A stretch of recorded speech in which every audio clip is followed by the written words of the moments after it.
ఎనకడి ఆడోళ్ళు తెల్లారక ముందే అన్ని పనులు ఎత్తురాట ఈ పటాలను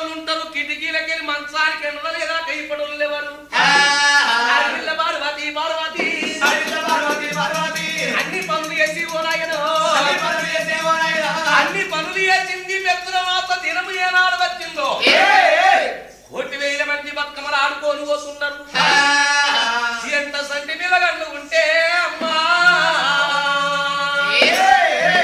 బొడ్డెమ్మలు పట్టుకొని పోతున్నారు.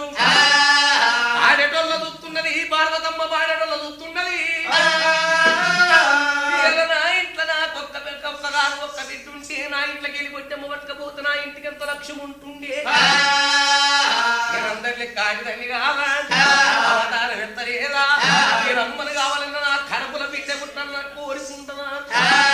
ఆడవాళ్ళు ఏం కోరుకుంటారు? గుణవంతుడైన మంచి భర్త దొరకాలి, తర్వాత నా కడుపు వండాలి, నేను అమ్మను కావాలి అని ప్రతి ఒక్క స్త్రీకుంటది తలంపన.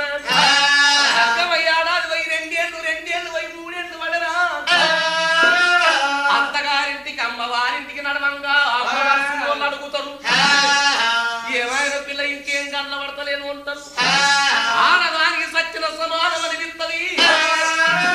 నా భర్త శంకరుడు ఎంతో మందికి సంతాన బలమిస్తుంటూ నాకు సంతానం ఇయ్యని కారణం ఏంది?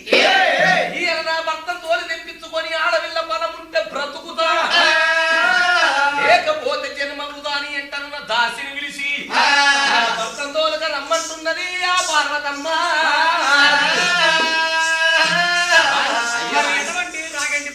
రమ్మ పార్వతమ్మ, శిరణి కడియాల శ్రీ పార్వతమ్మ, బంగారు కడియాల బాల పార్వతీదేవి.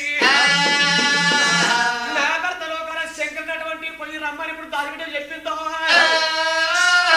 దాచిపెట్టి వెంకటలక్ష్మి ఎట్లా పోతున్నది లోకాల శంకరుని వేటికి. అయ్యో సామి రావని రామయ్య రామ సామి రావని రామయ్య రామ జయ రామయ్య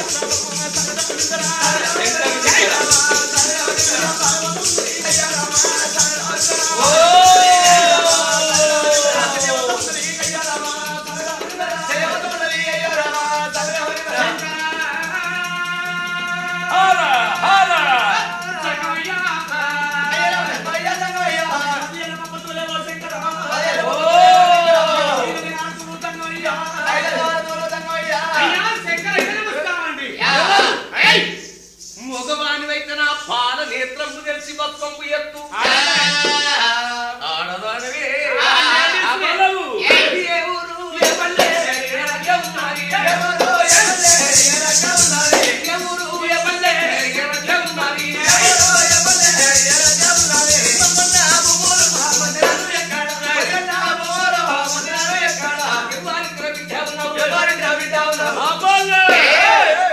ఎవరు మీరు? అయ్యో నేను ఎప్పుడు చూడలేను. లేదు కదా. భార్య పార్వతయ్య కింద నా పేరు దాచిపెట్టి వెంకటలక్ష్మి అంటారు. నా భార్య కిందని మరి ఎందుకు వచ్చినవమ్మా?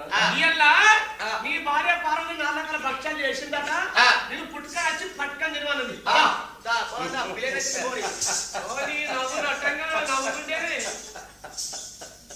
ఏమిటి ఏమేమిటి ఇన్ని రోజులు లేనటువంటి ప్రేమ అభిమానము హఠాత్తుగా నా భార్యకు నా మీద కుదిరిందా? నేను తపస్సు మీద కూకుంటే నా కిల్లాదికి రాదు, నా దేవి నా కాలికి రాదు. నా భార్య నన్ను రమ్మన్నా దేవి పార్వతి వస్తున్నా. ఎక్కడ ఎక్కడ నా బాబరా, ఎక్కడ నా బాబరా, ఎక్కడ నా బాబరా,